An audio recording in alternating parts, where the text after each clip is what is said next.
안녕하세요. 독태솔입니다. 강아지를 볼 때면 너무 예쁘고 사랑스럽지만 한편으로는 또 안쓰럽죠. 먹을 수 있는 음식이 제한되어 있으니까요. 그래서 저도 재롱이랑 모모를 볼 때면 다음 생에는 꼭 사람으로 태어나서 치킨에 맥주도 먹고 연애도 하고 사랑도 받으면서 살아 라고 이야기하곤 하는데요. 이렇게 반려견에게는 늘 안쓰러운 마음이 밑바탕에 깔려 있다 보니 우리가 무언가를 먹고 있을 때 반려견이 와서 예쁜 눈으로 우리를 바라보면 우리는 마음이 약해지고 너도 얼마나 먹고 싶겠냐 하면서 먹어도 될 것 같은 밥풀이나 야채 조각 같은 것들을 주거나 합니다. 그렇게 옆에서 얻어먹은 경험이 차곡차곡 누적이 될수록 우리의 반려견들은 그 상황에 대한 기대감이 자연스럽게 올라갈 수밖에 없어요. 기본적으로 헐떡이기 시작하고요. 앞발을 올려놓고 점프를 하거나 낑낑거리거나 짖기도 하고 몸집이 좀 크고 키가 큰 아이들 같은 경우는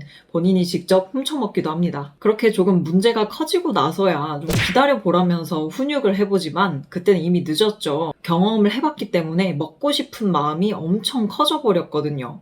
그런데 슬프게도 우리는 모든 먹을 것을 공유할 수가 없습니다. 같이 삼겹살에 소주 한 잔 기울일 수도 없고요. 먹고 싶은 양만큼 전부를 다 줄 수도 없고요. 이때 우리의 반려견들은 랜덤적으로 먹을 것이 나오고 어떨 때는 또 안 된다고 혼나면서 주지 않고 이런 일관성 없는 상황들을 참 이해하기 어려워합니다. 굉장한 스트레스를 받는데요. 분명히 먹을 수 있는데 우리 언니가 내가 조금만 낑낑거리면 분명히 저거 마음 약해져서 한 번은 줄 텐데 라면서 그 희망을 갖고 결국은 먹을 수 없다는 그 상실감을 굉장히 크게 느끼거든요. 처음부터 우리가 겸허하게 현실을 받아들이고 반려견에게 먹을 것을 나누어 주지 않았다면 이렇게 실망을 할 필요도 없었을 텐데요. 이게 일종의 희망 고문이 아닐까라고 생각도 해봤어요. 왜냐하면 먹을 수 있는 그 순간은 행복하기는 한데 먹지 못하고 있는 순간 동안은 계속해서 그 음식을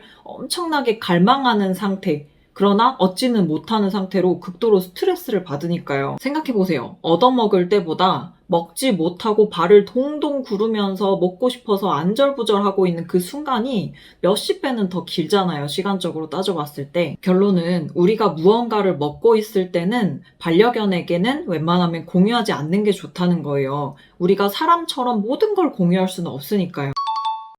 아무것도 절대로 나눠주지 마세요 라는 뜻이 아니고요. 반려견이 잘 기다리고 있었다라는 가정하에 내가 먹고 있지 않는 시간 동안 주시면 된다는 뜻이에요. 반려견도 먹을 수 있는 양배추 쌈을 점심에 드셨다면 강아지에게 주고 싶은 만큼을 일정 부분 덜어 놓으셨다가 내 식사가 다 끝나고 나서 따로 떼어서 주시라는 뜻이죠. 이 정도만 배려해 주셔도 반려견은 내가 먹을 수 있는 상황과 먹지 못하는 상황을 충분히 구분할 줄 압니다. 냄새만 났다 하면 먹고 싶어서 본능적으로 무조건 흥분하면서 달려드는 그런 동물적인 본능만 있는 건 아니라는 거예요. 내가 먹고 있는 상황에서는 일관성 있게 먹을 것을 주지 않고 너무 흥분하고 나한테 적극적으로 표현하는 것에 대해서는 또 먹을 것을 나눠주지 않고 이러한 일정한 규칙만 지켜주셔도 반려견은 환경을 통해서 충분히 학습을 할 수 있습니다. 개라는 동물이 본능에만 이끌려서 행동을 절제하지 못하고 상황을 받아들이지 못하는 존재였다면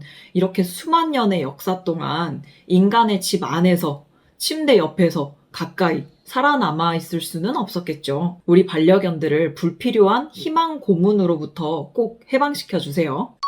잘 기다렸다라는 가정하에 라는 말에 대해서 조금 더 설명해 보자면요. 대부분 간식이나 밥 줄 때 앉아 기다려 이런 거 많이 시키시죠? 간식 봉지를 꺼내고 이미 극도로 흥분해 있는 반려견에게 앉아나 기다려를 시키면서 그 흥분을 억지로 가라앉히려고 많이들 시도를 하시는데요. 이렇게 했을 때의 문제는요. 내가 시켜서 아이가 잠깐 멈추어 있거나 잠깐 앉아 있을 때는 마치 좀 잘 기다리고 있는 것 같다라고 느껴질 수 있지만 임시 방편이에요. 흥분도는 점점 더 심해지거든요. 매번 앉아 기다려를 시켜야만 들을까 말까 하고 말을 어찌저찌 해서 듣는다고 하더라도 곧바로 다시 흥분해버리는 문제가 있거든요. 때문에 내가 시켜서 반려견이 감정을 누르도록 하는 게 아니라 스스로 감정을 조절하는 법을 배우도록 해주시는 게 좋은데요. 많이들 알고 계신 기다려 교육과는 조금 다르니까 한번 주의해서 들어보세요. 우선 내 강아지가 어느 부분에서부터 자기가 먹을 걸 먹을 수 있는지를 눈치를 채고 흥분하기 시작하는지 그 포인트를 먼저 잡으셔야 해요. 내가 밥통을 열 때인지, 비닐 소리를 낼 때인지, 간식을 주려고 냉장고를 열 때인지 파악을 하셔서 이 부분에 대한 패턴 깨기를 해줄 수 있는데요. 패턴 깨기는 내가 밥을 줄 것처럼 밥 봉지를 부스럭거리고 밥 그릇에 밥을 부었지만 주지 않는다거나, 간식을 줄 것처럼 간식을 꺼냈지만 다시 넣고 주지 않는다거나, 기대했다가 실망하고 기대했다가 실망하고 이런 과정이 반복되면 어느 순간 불필요하게 흥분하지 않는 순간들이 오는데요. 그때 다시 한번 간식을 꺼내서 주려고 해보고 강아지 쪽으로 간식을 한번 이렇게 줘보세요. 그때 내가 간식을 주기까지 반려견이 상황을 읽으면서 절제할 수 있었다면 그대로 주시면 되고, 내가 아직 손을 다 뻗지도 않았는데 내 손에 있는 간식을 빼앗으려고 하거나 점프를 하면서 너무 흥분하거나 이랬을 때는 곧바로 간식을 주려던 손을 회수하시고 뒤를 돌아서 외면해 주세요. 이때 더 격렬한 반응을 보일 수 있는데 반려견이 스스로 마음을 내려놓고 완전히 포기할 때까지 기다려 주셔야 스스로 감정을 조절하는 법을 익히니까요. 절대 기다려라거나 어떤 말을 건네지 않도록 주의해 주세요. 상황이 반복될수록 평온함을 되찾기까지에 걸리는 시간이 점점 줄어들 거니까요. 시간을 체크해 보시는 것도 도움이 될 거예요. 특히 간식을 눈앞에다가 두고 반려견이 먹으려고 다가오면 손으로 이렇게 막는 훈련 방법이 있죠. 이거는 반려견의 기질에 따라서 아주 위험한 부작용으로 나타날 수 있으니까 주의해 주시는 게 좋습니다. 실제로 이 방법을 따라 하셨다가 먹을 게 눈앞에 있는데 보호자의 손이 시야에 들어오면 손을 공격하는 문제가 생긴 경우가 있었거든요. 반려견의 입장에서는 보호자가 눈앞에 자기가 평소에 먹을 수 있는 간식을 내려놔서 먹으러 간 것뿐인데 갑자기 손이 끼어들어서 자신의 의지와는 다르게 강제로 가로막힌 상황이 된 거기 때문에 불쾌한 감정이 누적이 되어서 공격성으로 발현이 될 수 있어요. 물론 반려견의 기질에 따라서 그저 순응하는 아이들도 있겠지만요. 더불어서 간식으로 하는 노즈워크 장난감들 있죠. 그것도 식탐을 너무 강하게 끌어올려 버리는 결과를 초래하기도 해요. 그 놀이 과정이라는 게 숨겨져 있는 먹을 것을 찾기 위해 코로 파헤치고 손으로 긁기도 하고 어떨 때는 이빨로 찢기도 하면서 발견해내는 과정이잖아요. 반복이 되면 음식을 그런 식으로 자꾸만 탐지해내려고 하는 그 본능과 능력이